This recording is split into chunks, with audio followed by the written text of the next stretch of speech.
Good morning students. I am your chemistry teacher professor mister D H Chavan. मित्रांनो, आपण आपला हा टॉपिक जो आहे तो आता एंडकडे आपण वळत चाललो आहे. आपण या टॉपिकला जे स्टार्ट केलं होतं स्टार्टिंगला, या टॉपिकचं नाव आहे फ्युएल. फ्युएलमध्ये आपण स्टार्टिंगपासून बघितलं आहे definition of fuel, properties of fuel, types of fuel. त्यामध्ये आपण पहिल्यांदा सॉलिड फ्युएल कंप्लीट केला, त्यानंतर आपण त्यामध्ये लिक्विड फ्युएल कंप्लीट केला आणि आता हा शेवटचा जो पॉईंट आहे तो म्हणजे कुठला गॅसेस फ्युएल आपण आज कंप्लीट करणार. आणि त्यानंतर एक शेवटचा पॉईंट राहतो तो म्हणजे काय, comparison between solid, liquid and gaseous fuel. म्हणजे तिघांमध्ये आपण काय करणार, त्याचं कंपॅरिझन करण्यापूर्वी थोडंसं आपण रिवाइज करूया. फ्युएल म्हणजे काय, fuel means any substance when burned in atmosphere it produce large amount of heat.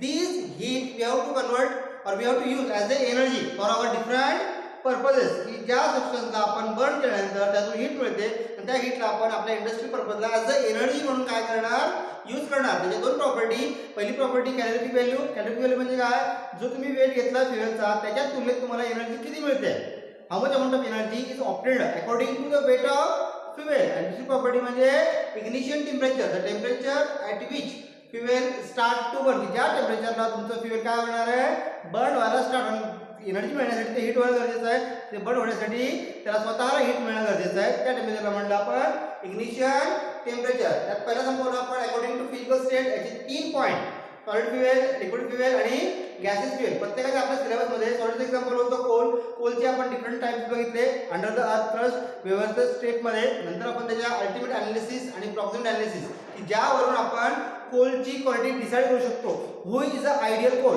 For use for the generation of heat and energy.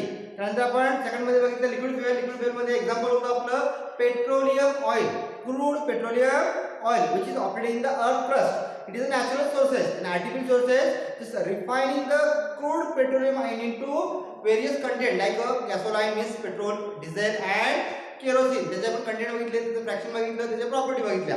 आणि याच टॉपिक मधला शेवटचा बीट आहे तो म्हणजे कुठला, गॅसेस फ्युएल. गॅसेस फ्युएल म्हणजे काय, the fuel when combustion it produce definitely heat. This heat we have to convert as a energy and then we have to use for our different purposes in industry. ज्या सबस्टन्सला gases fuel असल्यावर त्याला आपण burn करणार, नक्कीच त्याला heat energy मिळणार आहे. हीटच्या माध्यमातून त्याला आपण आपल्या कामासाठी यूज करणार. मग यूज करण्यापूर्वी आपल्याला त्याच्या काही प्रॉपर्टी माहिती पाहिजे. जसं आपण सॉलिडच्या प्रॉपर्टी बघितल्या, लिक्विडच्या प्रॉपर्टी बघितल्या आणि गॅसच्या. त्यामुळे पहिली प्रॉपर्टी काय असणार आहे, gases fuel shows highest calorific value. आपल्याला माहिती आहे सॉलिड फ्युएल बर्न होतो, बर्न होताना त्यातून बऱ्याच प्रमाणात ॲश शिल्लक राहते, कम्प्लीट त्याचं बर्निंग होत नाही. ही वेगवेगळे कारण आपण त्याच्या कंटेंटमध्ये कव्हर केली.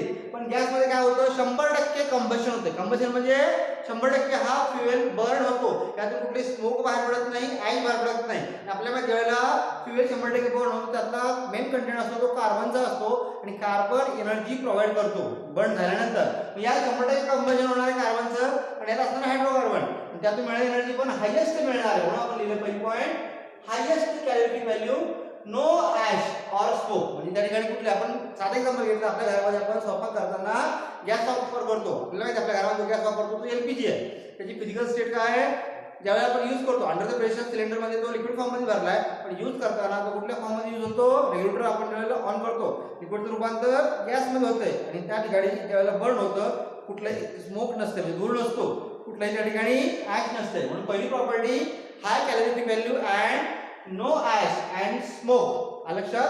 Second property it required large storage tank. आपण साधे एक्झाम्पल आपल्या स्वयंपाकाचं गॅस घेतलंय, साधारणतः जे सिलेंडर असतं ते 15 किलोचं किमान असतं डोमेस्टिकचं. इंडस्ट्रियल गेला तर ते 19 किलो फार मोठे मोठे असतात. म्हणजे त्या ठिकाणी त्याला स्पेसिफिक स्टोरेजचे टँक लागतात. तर त्यात लिकेज चालत नाही, कारण का याचा इग्निशन टेम्परेचर खूप लो आहे. आपल्याला माहिती आहे जरा डिंगी पेटली तर त्या ठिकाणी त्याचा ब्लास्ट होतो. काय होतो, ब्लास्ट. तो टँकच पाहिजे. त्या ठिकाणी आपण त्याला पिशवीमध्ये भरू शकत नाही किंवा प्लास्टिक कंटेनरमध्ये भरू शकत नाही. म्हणून it required large storage tank having a safety. सगळ्यात महत्त्वाचं म्हणजे याची इनिशियल टेम्परेचर व्हॅल्यू कमी असल्यामुळे हा क्विकली बर्न होतो आणि त्या ठिकाणी स्फोट होण्याचे चान्सेस असतात. म्हणून हा त्याचा पहिला आणि दुसरा पॉईंट आपण कव्हर केला. पहिला म्हणजे काय, कॅलोरिफिक व्हॅल्यू हाय आहे, त्यात ॲश प्रोड्यूस होत नाही, स्मोक प्रोड्यूस होत नाही. दुसरं म्हणजे काय, it required large amount of storage tank. Tank शब्द वापरला आपण. नंतर आपण बघणार त्याचे ॲडव्हान्टेजेस. ॲडव्हान्टेजेस म्हणजे काय, benefits of the use of gases fuel. पहिला ॲडव्हान्टेज काय, it burn without smoke and ash. सगळ्यात चांगलं तेच आहे, कारण आपल्याला माहिती आहे ज्यावेळेला कोळसा जळतो तर आपल्याला त्रास होतो. त्या ठिकाणी आपण जास्त वेळ राहू शकत नाही, का धूर होतं, ते धूर आपल्या डोळ्यात जातंय, श्वसनाला आपल्याला त्रास होतो, ॲलर्जी असते मला लोकांना. पण आपल्या स्वयंपाकाच्या गॅसमध्ये ज्यावेळेला आपण किचनमध्ये असतो त्यावेळेला त्या ठिकाणी स्मोक नसतंय आणि ॲश पण नसते, म्हणजे आपण त्याला व्यवस्थितपणे बर्न करू शकतो. हा त्याचा पहिला ॲडव्हान्टेज. दुसरा ॲडव्हान्टेज काय, it can be use in a IC engine. IC म्हणजे इंटरनल कंबशन इन इंजिन. आपल्याला माहिती आहे CNG गॅस आहे, त्याला वापरतात मोठ्या ऑटोमोबाईल व्हेकल्स गाड्या असतात, त्या गाड्यामध्ये त्याला वापरतो आपण, वेल्डिंगमध्ये वापरतो आपण. ते गॅसेस फ्युएल आहे आणि त्याला आपण ॲज अ आयसी इंजिन म्हणजे इंजिनमध्ये कंबशनला त्या ठिकाणी वापरता येतं. आपण व्हेकलमध्ये सुद्धा काय करू शकतो, गॅसेस फॉर्ममध्ये भरू शकतो. दीज आर द ॲडव्हान्टेजेस और benefits of the use of gaseous fuel. तसे प्रत्येक गोष्टीचे जे फायदे आहेत तसे ड्रॉबॅक्स पण असतात. त्याचा ड्रॉबॅक्स काय असेल या ठिकाणी, first drawback they are more costly. आणि आपल्याला माहिती आहे एखादी वस्तू घ्यायची तर आपल्याला कॉस्ट पे करावी लागेल. गॅसेस फ्युएल हे सगळ्यात महागडं असतं. सगळ्यात मोठा प्रश्न जो आपला काय, gases fuel is highly cost as compare to liquid and solid fuel. सॉलिडचं काय आपल्याला चीपच आपल्याला पाहिजे, किंमत खूप चीप असते, थोडीशी महाग असते लिक्विडची, त्याहीपेक्षा महाग असते. आणि तो सगळ्यात मोठा याचा काय डिसेंट. जरी 100% एनर्जी देते, स्मोक नाही, ॲश नाही, पण त्याचबरोबर आपल्या कॉस्टचा विचार करायचा आहे. सेकंड काय, it is dangerous to store and pack. सगळ्यात मोठा प्रॉब्लेम, कारण की आपल्याला ज्यावेळेला फ्युएल घ्यायचा आहे इंडस्ट्रीमध्ये काम करताना त्याला बऱ्याच दिवसासाठी स्टोअर करावं लागतं. स्टोअर केल्यानंतर त्या ठिकाणी त्याला एका ठिकाणी दुसऱ्या ठिकाणी ट्रान्सपोर्ट करावा लागतो. आणि हे त्या ठिकाणी कसं आहे, रिस्की आहे. त्याचबरोबर त्याचा इग्निशन टेम्परेचर, IT म्हणजे काय, ignition temperature is very low असल्यामुळे एका ठिकाणी आपण त्या ठिकाणी असताना चुकून जरी त्यातला जरा जरी लीक झाला तर त्या ठिकाणी काय होऊ शकतं, स्फोट होऊ शकतो. का होऊ शकतो, लो इग्निशन टेम्परेचर. कुठला टेम्परेचर, जो स्टार्टिंगला बर्न होण्यासाठी मदत करतो तो. These are the disadvantage and advantages of gases fuel. याची आपल्या सिलेबसला 2 एक्झाम्पल आहेत. त्यातलं पहिलं एक्झाम्पल CNG, कुठलं एक्झाम्पल आहे, CNG. दुसरं म्हणजे काय, बायोगॅस. बायोगॅस पण आपल्याला ऐकून माहिती आहे, CNG पण आपल्याला ऐकून माहिती आहे. 2 ऍक्च्युअली गॅस असतात. तो सिलेबस सिलेक्ट पण आपण एक्सप्लेन करूया. LPG and CNG. LPG म्हणजे काय, लिक्विफाईड पेट्रोलियम गॅस, आणि CNG म्हणजे काय, कॉम्प्रेस्ड नॅचरल गॅस. दोन्ही सुद्धा गॅस आहेत, पण आपल्या सिलेबसला फक्त कुठला आहे, CNG आहे. त्या CNG गॅसला आपण इंडस्ट्रीमध्ये for generation of energy after burning they produce heat, and this heat we have to convert into energy for our different purposes. मग त्यामध्ये काय करणार पहिल्यांदा आपण, कंपोजिशन. CNG मध्ये कोणकोणते घटक असतात, what is the which content are present in the CNG, which first content CH4. आता CH4 म्हणजे काय, मिथेन. हे आपल्याला दहावीला झालेलं आहे की CH4 म्हणजे मिथेन, C2H6 म्हणजे इथेन, C3H8 म्हणजे 3 कार्बन आहेत प्रोपेन, 4 कार्बन आहेत ब्युटेन, 5 कार्बन आहेत पेंटेन. हे दहावी शिकलं आपण, मोनो डाय ट्राय वगैरे सगळं आपल्याला झालेलं आहे. पण त्यामध्ये कार्बन 1 आहे मिथेन, त्याचं प्रमाण किती बघा या ठिकाणी 88.5%. सगळ्यात जास्त प्रमाण आहे ते कशाचं आहे, CH4चं आहे. सेकंड नंतर इथेन, इथेनचं प्रमाण किती आहे 5.5%. प्रोपेनचं प्रमाण किती आहे 3.7%. आणि ब्युटेनचं प्रमाण किती आहे 1.8%. त्याचबरोबर C5H10 म्हणजे पेंटेन, त्याचं प्रमाण किती आहे 0. आधी कळत न कळत आहे. आणि 1% काय आहे त्यामध्ये CO2 म्हणजे काय, कार्बन डायऑक्साईड. त्यामुळे त्यामध्ये स्मोक आणि ॲश राहत नाही. these are the composition. याच्यामध्ये मी बघितलं सगळ्यांमध्ये कार्बन आहे, म्हणजेच काय, एनर्जी देणारा घटक हा सगळ्यात जास्त आहे. त्यामुळे गॅसेस फ्युएलची कॅलरीफिक व्हॅल्यू हायेस्ट असते, हाय नाही, हायेस्ट व्हॅल्यू असते. आपण पुढे कंपॅरिझन बघणार आहोत. त्याबरोबर पुढे बघणार आपण त्याच्या प्रॉपर्टीज. त्या प्रॉपर्टी म्हणजे पहिल्यांदा काय बघणार आपण, सिम्पली आहे इट्स CV म्हणजे काय, कॅलरीफिक व्हॅल्यू इज, आता किती बघा 8000 to 14000 kilo calorie per KG. 8000 to 40000 म्हणजे 8000 ते 14000 किलो कॅलरीज. म्हणजे आपण इमेजिन सुद्धा करू शकत नाही तेवढं आपल्याला 1 kg जर आपण गॅस फ्युएल बर्न करंट केला तर तेवढी एनर्जी मिळत असते, म्हणून त्याला आपण हायेस्ट म्हणतोय.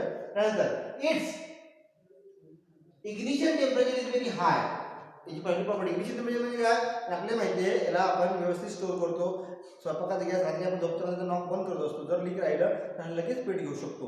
का पेट घेऊ शकतो, IT म्हणजे इग्निशन टेम्परेचर. आणि दुसरी प्रॉपर्टी म्हणजे काय, इट अंडरगोज कम्प्लीट कंबशन.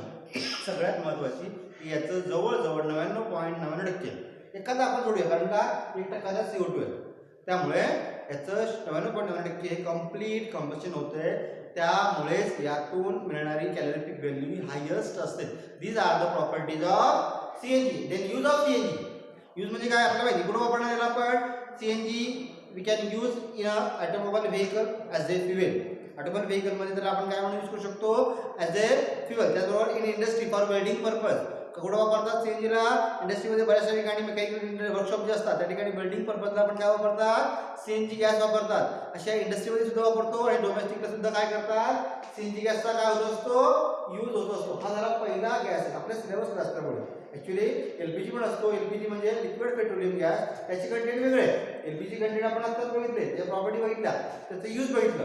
आता आपल्या सिलेबसला आहे दुसरं एक्झाम्पल ते म्हणजे कुठलं बायोगॅस. कुठला गॅस बायोगॅस म्हणजे जैविक वायू ज्याला म्हणतो आपण. त्यासाठी सिंपल आहे. यासाठी काय करावं लागतं वेगळं. It is obtained from plant and animal product like a cow dung various plant product after harvesting of crop vegetable waste sewage decomposed in the absence of O2.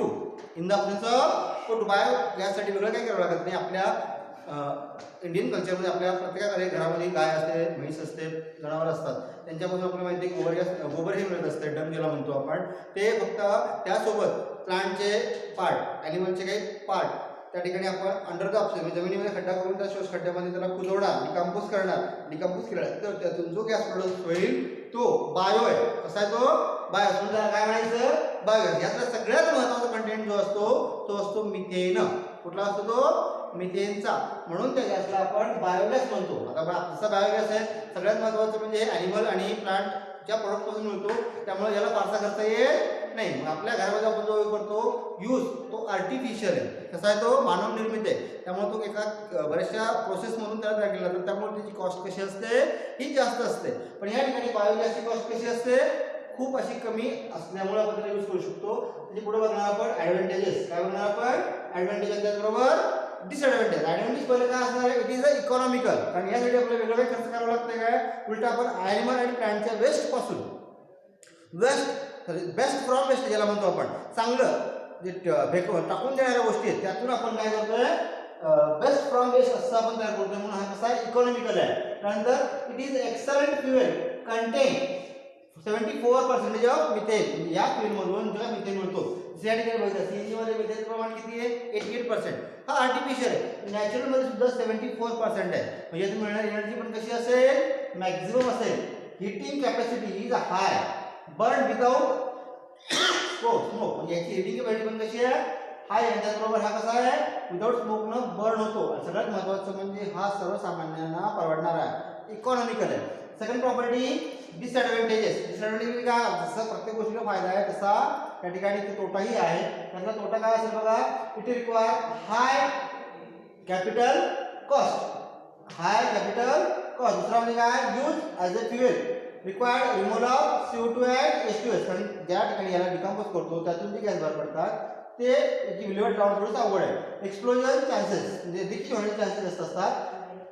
Incorrect handling liquid sludge causes pollution. जर याला handling व्यवस्थित केलं नाही ते decomposition करणारा खड्डा आहे त्यातून स्लज बाहेर पडल्यामुळे काय होऊ शकतंय पोल्युशन होऊ शकते. आणि नॅचरल सोर्सेस असल्यामुळे जेवढे फायदे आहेत तेवढे त्याचे काय तोटे सुद्धा आहे. हा झाला तुमचा कम्प्लीट गॅसियस फ्युएल. काय झाला गॅसियस फ्युएल. ज्या फ्युएलमध्ये आपल्याला दोन एक्झाम्पल आहेत त्यातला पहिला सीएनजी आणि दुसरा बायोगॅस. दोघांची आपण प्रॉपर्टी बघितल्या कंपोजिशन बघितलं त्याचबरोबर त्याचा यूज. बायोगॅस यूज काय असेल use for domestic purpose as well as if available then industrial purpose. Thank you very much.